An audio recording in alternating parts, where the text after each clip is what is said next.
Manufacturing is back at the cabinet table after last week's reshuffle, and not a moment too soon. The sector is still grappling with the changes being wrought on our economy by the high dollar, cost-cutting and offshoring. Well, a short time ago, I spoke to Mr. Greg Combet from our Parliament House studio. Minister, welcome to the programme. Thanks, Tikki.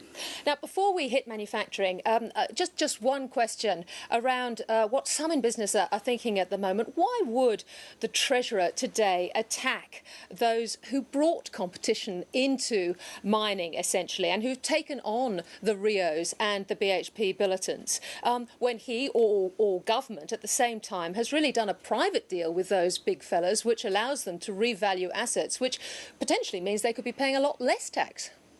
Well, I think what the Treasurer is pointing to is that the self-interest of a number of quite prominent business people, has taken centre stage in some of the big debates we've had in recent years about the tax treatment of the minerals industry and carbon pricing, for example.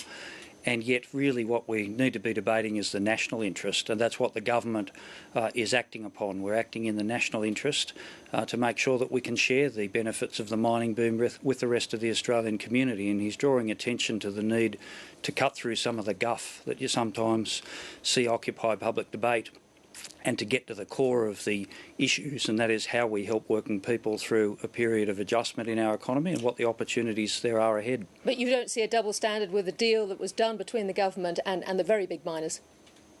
No, what I see is a strong focus on policy issues by the government. In fact, just take the minerals resource rent tax for a minute.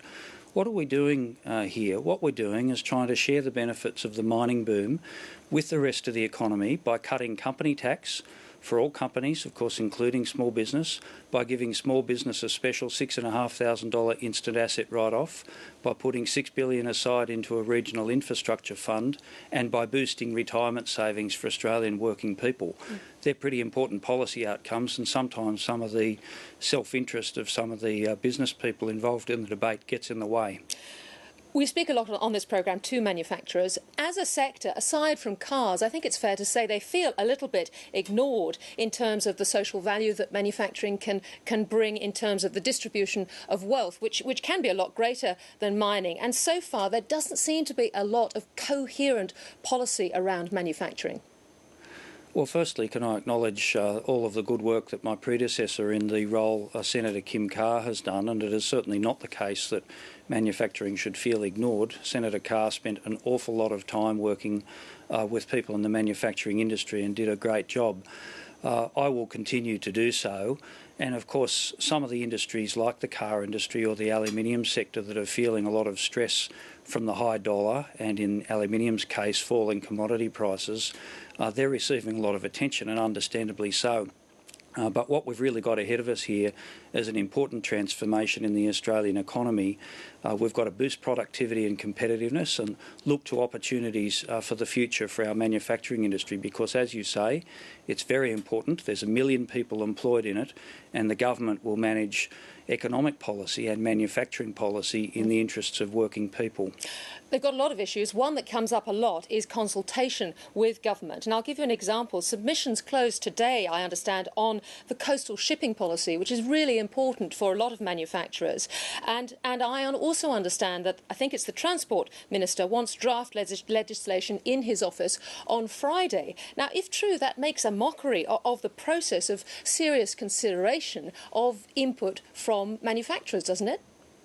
Well, I don't think so. The shipping industry policy has been around for a long, long time now. It was announced many months ago by Minister Albanese, and there's been a good deal of opportunity through many business forums to comment on that and many other policies. Look, manufacturing is extremely important, and the government takes it extremely importantly. Many working families depend upon it, and the views of manufacturers are very important to the government in policy settings. So I'll be setting about talking with the manufacturing sector about many of the policy issues. We've got a manufacturing task force that the Prime Minister established. There is ample opportunity for manufacturers to have input into government policy, I can assure you. There is some concern at the suspending or cancelling of some industry programmes seemingly overnight, and some in your previous portfolio, insulation, solar hot water and solar panels have been suspended or downgraded. Industry is starting to ask, well, what could be next? Well, look, I think this is all a bit overblown. You're referring to something. I've still got the portfolio of climate change and energy efficiency, by the way, as well as industry and innovation. That was the thing you're referring to concerns solar hot water systems, a subsidy program or a rebate program. It was due to go for 5 years and due to end on the 30th of June this year. And the major manufacturers, for example, Rheem, had foreshadowed on its website that it would close by the end of March. It was well known that it was closing. So we'll certainly consult with the manufacturers in that area, but we shouldn't lose sight of the big picture here. The high value of the Australian dollar is causing a lot of competitive pressure in the economy. It's impacting in particular in the manufacturing sector. And the issue here is not that the government can somehow underwrite exchange rate risk. No government can do that for the manufacturing sector. The issue here is to look for the future, to see how we can support industries, important industries that we have, like the steel industry and the car industry, become more competitive in the international environment, become more integrated in global supply chains and international marketplaces, and look to where jobs are growing and where the future is for manufacturing. Minister, I'm sure there'll be many manufacturers beating a path to your door, especially now the portfolio is back in Cabinet. Thank you very much for joining us. They already are, I can assure you.